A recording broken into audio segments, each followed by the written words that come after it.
বার licence প্রদান না করার দাবি নিয়ে শনিবার ধিক্কার মিছিল ও প্রতিবাদ পথসভা অনুষ্ঠিত হল কালিয়াগঞ্জে। ভারত সেবাশ্রম সংঘ কুন্নুর শাখার অধ্যক্ষ স্বামী জ্যোতির্ময়ানন্দ মহারাজের নেতৃত্বে স্কুলের ছাত্রছাত্রী, আশপাশের গ্রামের বাসিন্দা এবং হিন্দু মিলন মন্দিরের মাতৃমণ্ডলী সহ সমাজের গুণীজনদের নিয়ে এই ধিক্কার মিছিল বাঘন বর্তলী বাজার পরিক্রমা করে কালিয়াগঞ্জ শহরের 17 নম্বর ওয়ার্ডের মহাদেবপুরে প্রণবানন্দ বিদ্যাপীঠের কাছে অবস্থিত একটি হোটেল কাম রেস্তোরাঁ মদ বিক্রির জন্য বার লাইসেন্স পেতে আবেদন করেছে।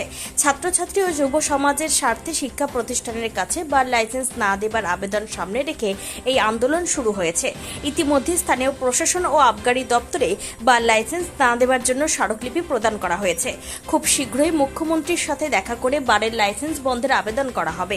এদিন ভারত সেবাশ্রমের অধ্যক্ষ স্বামী জ্যোতির্ময়ানন্দ মহারাজের নেতৃত্বে প্রণবানন্দ বিদ্যাপীঠের ছাত্রছাত্রী, শিক্ষক মণ্ডলী, অভিভাবক মহল এবং শুভবুদ্ধি সম্পন্ন সমস্ত মানুষজনদের নিয়ে শিক্ষাঙ্গনের কাছে বার লাইসেন্স না দেবার দাবি নিয়ে বিশাল ধিক্কার মিছিল অনুষ্ঠিত। এরপর বাঘনে ভান্ডার গ্রাম পঞ্চায়েত পার্শ্বস্থ ময়দানে প্রতিবাদ পথসভার মধ্য দিয়ে এদিনের কর্মসূচি শেষ হয়। এই প্রসঙ্গে ভারত সেবাশ্রম সংঘ কুন্নুর শাখার অধ্যক্ষ স্বামী জ্যোতির্ময়ানন্দজি মহারাজ কি বললেন শুনুন। কারণটা আপনারা সকলেই অবগত আছেন যে 1981 সাল থেকে আমাদের এই প্রণবানন্দ বিদ্যাপীঠ কালিয়াগঞ্জের ঐতিহ্য বহন করে একটা সুন্দর শিক্ষা ব্যবস্থা সৃষ্টি করেছে। তো আমাদের এখানে একটা বার তৈরি হয়েছে, সে বার রেস্টুরেন্ট হয়েছিল, এখন সেটা বারের জন্য তারা চিন্তাভাবনা করছে। তো একটা যদি বার হয় স্কুলের সামনে আশেপাশে, তাহলে এই শিক্ষাঙ্গন আমাদের যে সুন্দরভাবে আমরা পরিশ্রম করে যে বাচ্চাদের ভিতরে যে একটা আদর্শ বিস্তার করার চেষ্টা করছি সেটা নষ্ট হয়ে যাবে। তার জন্য সমস্ত গার্জেন, শুভবুদ্ধি সম্পন্ন মানুষ, গ্রামবাসী তারা শঙ্কিত, আতঙ্কিত। তার জন্য সমবেতভাবে আমরা একটা প্রতিবাদ জানাচ্ছি যাতে তারা বার এখানে করতে না পারেন। আমাদের কর্মসূচি মূলত হচ্ছে ধিক্কার মিছিল। আমরা এটা তীব্র প্রতিবাদ জানাচ্ছি।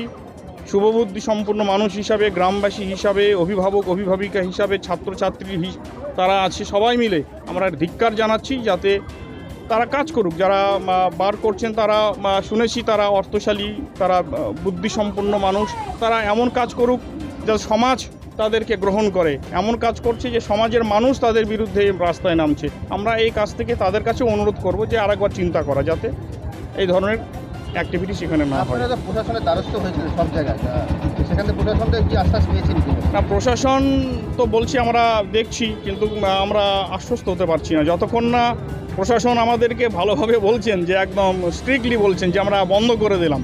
যতক্ষণ না বলে দিচ্ছেন বন্ধ করে দিচ্ছি আশ্বাস দিয়ে, তো অনেক সময় আমরা মুখ্যমন্ত্রীকেও তো চিঠি দিয়েছেন আপনি? হ্যাঁ, মুখ্যমন্ত্রীকেও চিঠি দিয়েছি। পেয়েছেন? আমাদের হেড অফিস থেকে, আমাদের যে প্রধান কার্যালয় থেকে একটি টিম তৎপর হয়েছে। তারা মুখ্যমন্ত্রীর সঙ্গে, তার অফিসের সঙ্গে যোগাযোগ করার চেষ্টা করছে। সম্ভবত মুখ্যমন্ত্রী এর মধ্যে আমাদেরকে ডাকবেন, এরকম একটা কথা আমরা শুনছি। নিজস্ব সংবাদদাতা, খবর কালিয়াগঞ্জ। ছাত্রছাত্রীদের স্বার্থে প্রণবানন্দ বিদ্যাপীঠ লড়ছে, ছাত্র যুব সমাজকে ধ্বংস হতে দিচ্ছি।